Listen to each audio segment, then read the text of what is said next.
மாநிலங்களும் நடத்துவது. ஆனா தமிழ்நாட்டுக்கு மட்டும் அதிகாரம் இல்லைன்னு சொல்றது இது நம்மளெல்லாம் முட்டாளாக்குவது. அதாவது இதை யார் சொல்லுவாங்கன்னா இது ஒரு கோழையை தான் சொல்லுவாங்க. அதிகாரம் இருந்தோம் எங்களுக்கு அதிகாரம் இல்லைன்னு சொல்றது யார் சொல்லுவாங்கன்னா கோழைகள் தான் சொல்லுவாங்க. வீரர்கள் அப்படி சொல்ல மாட்டாங்க. வீரர்கள் அதிகாரம் இல்லைன்னா கூட ஆனா எங்களுக்கு இருக்கு அதுல கணக்கெடுப்போ வேற எதுவும் நடைமுறைப்படுத்துவதுதான். தமிழ்நாட்டில் 69 விழுக்காடு இடஒதுக்கீட்டை பாதுகாக்க வேண்டும். அடுத்தது தமிழ்நாட்டில் உள்ள பின்தங்கிய மிக பின்தங்கிய அடக்கப்பட்ட ஒடுக்கப்பட்ட வஞ்சிக்கப்பட்ட அடிமையாக்கப்பட்ட சமூகங்களை கண்டறிந்து அவர்கள் எந்த நிலையில் இருக்கின்றார்கள் என்று கண்டறிந்து அவர்களுக்கு வேண்டிய சலுகைகள் இடஒதுக்கீடுகள் சமூக நலத்திட்டங்கள் வழங்கி இந்த பின்தங்கிய சமுதாயங்களை முன்னேற்றுவதுதான் உண்மையான சமூக நீதி. இதை முதலமைச்சர் அவர்கள் உடனடியாக செய்து முடிக்க வேண்டும் என நேற்று வைத்த மிகப்பெரிய ஒரு கோரிக்கை. சமீப காலத்தில் முதலமைச்சர் அவர்கள் சட்டமன்றத்திற்கு உள்ளேயும் வெளியிலேயும் பல முறை பொய்களை சொல்லி வருகிறார். என்ன பொய்? என்ன ஜாதிவாரி கணக்கெடுப்பு நடத்துவதற்கு எங்களுக்கு அதிகாரம் இல்லை என்று முதலமைச்சர் அவர்கள் சட்டமன்றத்திற்கு உள்ளேயும் வெளியிலையும் தொடர்ந்து பொய்யை சொல்றார். இது எங்களுக்கெல்லாம் மிக வேதனை அளிக்கிறது. அதாவது இந்திய புள்ளியியல் விவர சட்டம் 2008 படி இந்தியாவில் உள்ள அனைத்து மாநிலங்களுக்கும் ஜாதிவாரி கணக்கெடுப்பு நடத்தலாம். வேற எந்தவித கணக்கெடுப்பு நடத்துவதற்கு முழு அதிகாரம் இருக்கிறது. இந்தியன் ஸ்டாட்டிஸ்டிக்கல் ஆக்ட் 2008 படி இந்தியாவில எந்த மாநிலத்திலையும் அதாவது இந்த சட்டத்தின் கீழ் ஜாதிவாரி கணக்கெடுப்போ இல்ல வேற எந்த கணக்கெடுப்பு வீடுகள் கணக்கெடுக்கலாம், எத்தனை பேர் படிச்சிருக்காங்க கணக்கெடுக்கலாம், சுற்றுச்சூழல் கணக்கெடுக்கலாம், வீடுகள்ல பாத்ரூம் இருக்கான்னு கணக்கெடுக்கலாம், எந்த வகையான கணக்கெடுக்கலாம். அந்த அதிகாரம் மத்திய அரசுக்கு இருக்கு, மாநில அரசுக்கு இருக்கு, உள்ளாட்சி பிரதிநிதிகளுக்கும் இருக்கு, பஞ்சாயத்து தலைவர்களும் அதிகாரம் இருக்கு. ஆனால் அப்படி இருந்தோம் முதலமைச்சர் தொடர்ந்து எங்களுக்கு அதிகாரம் இல்லைன்னு சொல்றதெல்லாம் இது தமிழ்நாட்டு மக்களை முட்டாள்களாக ஆக்குவதுதான் அர்த்தம். தமிழ்நாடு மக்கள் முட்டாள்கள் கிடையாது, தூரமானவர்கள். அப்போ தெலுங்கானா மாநிலத்துல சமீபத்துல ஜாதிவாரி கணக்கெடுப்பு 1.5 மாதத்தில் நடத்தி முடிச்சு அதுல 4 நாட்கள் சட்டமன்றத்தில் விவாதம் நடைபெற்று அங்க இடஒதுக்கீடு 63 விழுக்காடு இடஒதுக்கீடு உயர்த்திருக்கின்றார்கள். அப்ப தெலுங்கானாவில நடத்த முடிகிறது, தமிழ்நாடு நடத்த முடியாதா? எந்த சட்டத்தின் கீழ் தெலுங்கானா நடத்தினாங்கன்னா இதே சட்டம், நான் சொல்கின்ற இதே சட்டம், இந்திய புள்ளியியல் விவர சேகரிப்பு சட்டம் 2008 படிதான், இந்தியன் ஸ்டாட்டிஸ்டிக்கல் ஆக்ட் 2008 படிதான் தெலுங்கானா நடத்தி முடிச்சுட்டாங்க. பீகார்ல இதே சட்டத்தின் கீழ் நடத்தி முடிச்சிருக்கிறாங்க, கர்நாடகாவில இதே சட்டத்தின் கீழ் நடத்தி முடிச்சிருக்கிறாங்க, ஆந்திரால இந்த சட்டத்தின் கீழ் நடத்திட்டு இருக்கிறாங்க, ஒரிசால நடத்திட்டு இருக்கிறாங்க, ஜார்க்கண்ட்ல நடத்திட்டு இருக்கிறாங்க, ராஜஸ்தான்ல நடத்திட்டு இருக்கிறாங்க. இவ்வளவு மாநிலங்களும் நடத்துவது. ஆனா தமிழ்நாட்டுக்கு மட்டும் அதிகாரம் இல்லைன்னு சொல்றது இது நம்மளெல்லாம் முட்டாளாக்குவது. அதாவது இதை யார் சொல்லுவாங்கன்னா இது ஒரு கோழையை தான் சொல்லுவாங்க. அதிகாரம் இருந்தோம் எங்களுக்கு அதிகாரம் இல்லைன்னு சொல்றது யார் சொல்லுவாங்கன்னா கோழைகள் தான் சொல்லுவாங்க. வீரர்கள் அப்படி சொல்ல மாட்டாங்க. வீரர்கள் அதிகாரம் இல்லைன்னா கூட ஆனா எங்களுக்கு இருக்கு அதுல கணக்கெடுப்போ வேற எதுவும் நடைமுறைப்படுத்துவதுதான் அது வீரர்களுக்கு அழகு. ஆனா இல்ல, எல்லாத்தையும் இருந்து சட்டம் இருக்கிறது, எல்லா நிதி இருக்கிறது, எல்லா ஆதரவு இருக்கிறது, கோரிக்கை இருக்கிறது, எல்லாம் இருந்தோம் எங்களுக்கு அதிகாரம் இல்லைன்னு பொய் சொல்றது இது கோழைத்தனமா நான் பாக்குறேன். அதனால முதலமைச்சர் அவர்கள் இது தமிழ்நாடு மக்களுடைய மிக மிக அவசியமானது, அவசரமானது. உச்ச நீதிமன்றத்துல வழக்கு இருக்கு, 69 விழுக்காடு இடஒதுக்கீடு ரத்து செய்கின்ற அந்த வழக்கு நிலுவையில் இருக்கு உச்ச நீதிமன்றத்துல. என்னைக்கு வந்ததுன்னா அப்போ 69 விழுக்காடு நம்ம இழக்கக்கூடிய ஒரு சூழல் இருக்கிறது. அது மட்டும் இல்ல, ஒரு நல்ல அரசு என்ன செய்யணும், ஆட்சிக்கு வந்தவுடன் எந்தெந்த பகுதியில எந்தெந்த மக்கள் பின்னங்கி இருக்கிறாங்க, எந்தெந்த சமுதாயம் பின்னங்கி இருக்கிறது, எந்தெந்த மாவட்டத்தில் மக்கள் பின்னங்கி இருக்கிறாங்க. உதாரணம் தமிழ்நாட்டில் வட மாவட்டங்கள் எடுத்துங்க. வட மாவட்டத்துல யார் இருக்கு அதிக? பன்னீர்கள் ஒரு பக்கம், பட்டியலின மக்கள் ஒரு பக்கம், பட்டியலின சமுதாயத்தை சார்ந்தவர்கள் ஒரு பக்கம் இருக்கிறாங்க, அடர்த்தியான பகுதி. ஆனா இந்த வட மாவட்டங்கள்ல தொடர்ந்து 30 ஆண்டு காலமாக கல்வியில கடைசி இடத்துல வருது வட மாவட்டங்கள். மனித குறியீடுகள், மனித முன்னேற்ற குறியீடுகள்ல கடைசியில வருது. அதிக குடிசைகள் உள்ள மாவட்டங்கள் வட மாவட்டங்கள், அதிக மது விற்பனை நடக்கின்ற மாவட்டங்கள் வட மாவட்டங்கள், விவசாயத்தை நம்பி இருக்கின்ற மாவட்டங்கள் வட மாவட்டங்கள், தொழில் இல்லாத மாவட்டங்கள் வட மாவட்டங்கள். அப்போ இந்த மாவட்டங்களை எப்படி முன்னேற்றலாம், எந்த வகையில் முன்னேற்றம் திட்டங்கள் வேணும்னு ஒரு நல்ல முதலமைச்சரா இருந்தா ஆட்சிக்கு வந்த உடனே அதெல்லாம் செஞ்சிருக்கணும்.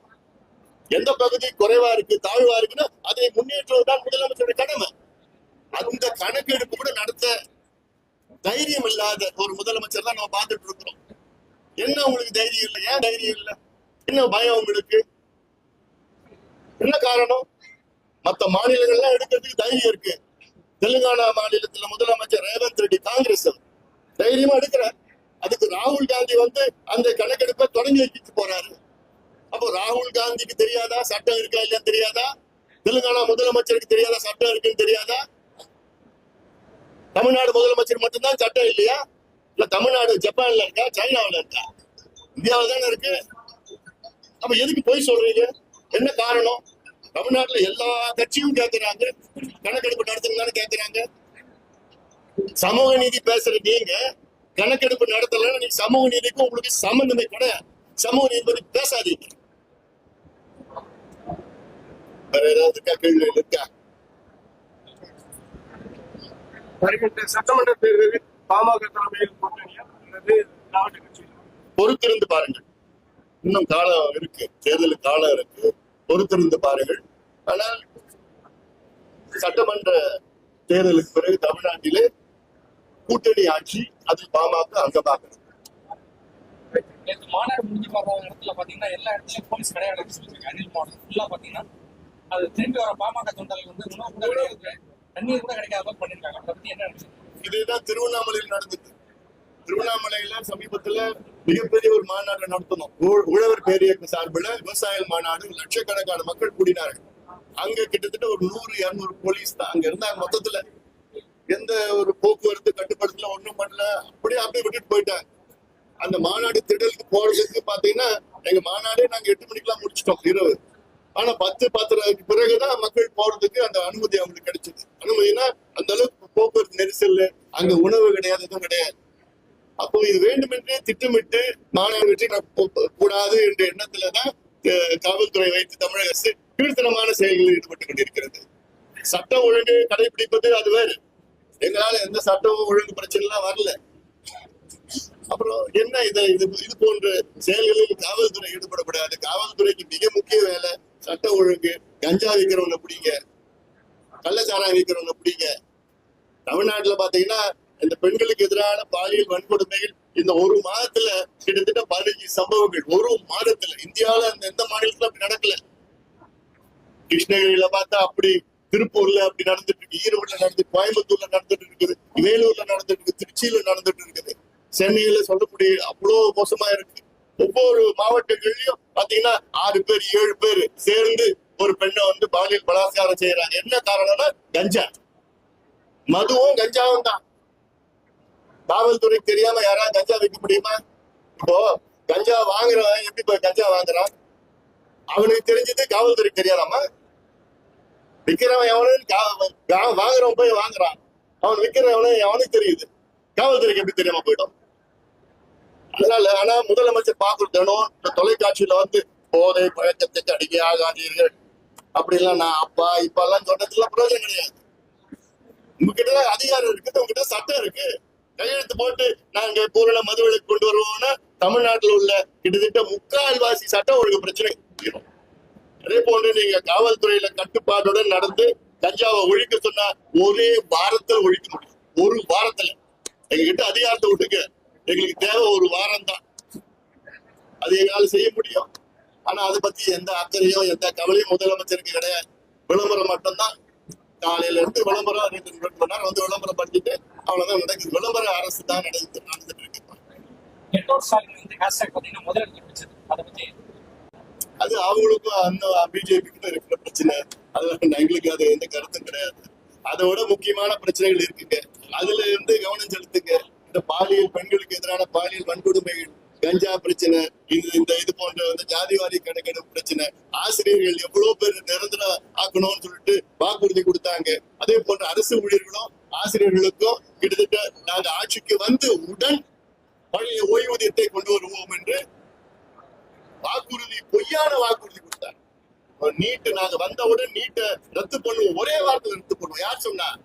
முதலமைச்சர் ஸ்டாலின் அவர்களும், இப்ப துணை முதல்வர் உதயநிதி அவர்களும், இப்ப நாடாளுமன்ற உறுப்பினர் கனிமொழி எத்தனையோ முறை வந்தவுடன் முதல் வாரத்துல கையெழுத்து போடுவோம் இப்படி எல்லாம் பேசினாங்க. எப்படி கையெழுத்து போட்டீங்களா? 4 ஆண்டுகள் ஆகிறது. நாங்க மாதம் மின் கணக்கெடுப்பு நடத்துவோம்னு சொன்னாங்க. நடத்தினாங்களா? இல்லையே.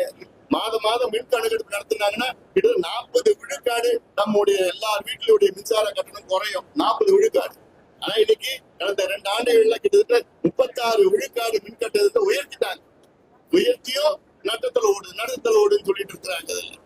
ஏன்னா ஊழல் லஞ்சம் ஊழல் ஆட்சி தான். எங்க பார்த்தாலும் எது எடுத்தாலும் ஊழல் லஞ்சம். வாக்குறுதி எதுவும் நிறைவேற்றல. ஒரு முறை சொல்றாரு ஸ்டாலின், நாங்க 80 விழுக்காடு வாக்குறுதி நிறைவேற்றணும். ஒரு முறை சொல்றாரு, கடந்த வாரம் நாங்க 90 விழுக்காடு வாக்குறுதி நிறைவேற்றணும்னு சொல்றாரு. எந்த ஒண்ணுமே நிறைவேற்றல. தொடர்ந்து பொய் பிரச்சாரம், பொய்ய சொல்லிட்டு பிரச்சாரம் பண்ணிக்கிட்டு இருக்கிற ஆட்சி நிச்சயமாக இந்த ஆட்சியை மக்கள் அகற்றுவார்.